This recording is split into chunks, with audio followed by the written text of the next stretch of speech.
निवडणूक आयोगाकडून राष्ट्रवादी काँग्रेसचे नाव आणि चिन्ह अजित पवार गटाला देण्यात आल्यानंतर आता त्याचे पडसाद कार्यालयामध्येही उमटू लागले आहेत। पक्ष आणि चिन्हाचा फैसला झाल्यानंतर राज्यातील कार्यालयामध्ये सुद्धा वाद जाऊन पोहोचला आहे। पुण्यातील राष्ट्रवादीच्या कार्यालयावरून घड्याळ चिन्ह काढून टाकलं आहे।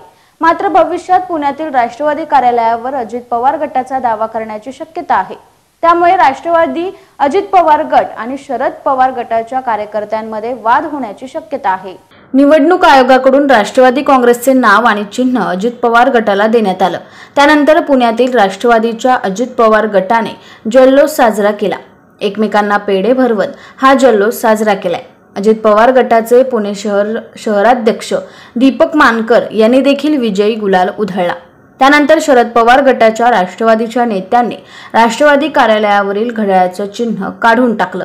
त्यावेळी अनेक शरद पवार गटाच्या कार्यकर्त्यांचे डोळे पाणावले होते। आता मात्र शहरातील राष्ट्रवादीच्या कार्यालयावर अजित पवार गट दावा करण्याची शक्यता नाकारता येत नाही।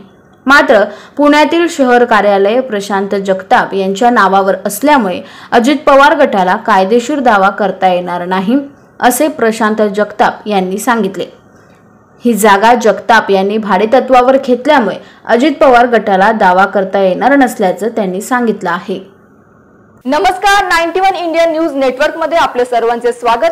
91 इंडिया न्यूज नेटवर्क आता संपूर्ण महाराष्ट्रभर आपल्या आजूबाजूच्या ताज्या बातम्या पाहण्यासाठी आजच आमच्या चॅनलला लाईक, शेअर, सबस्क्राइब करा। तसेच 91 India news network app Google play store वर जाऊन डाउनलोड करा। अधिक माहितीसाठी www.91indiannewsnetwork.com ला भेट द्या।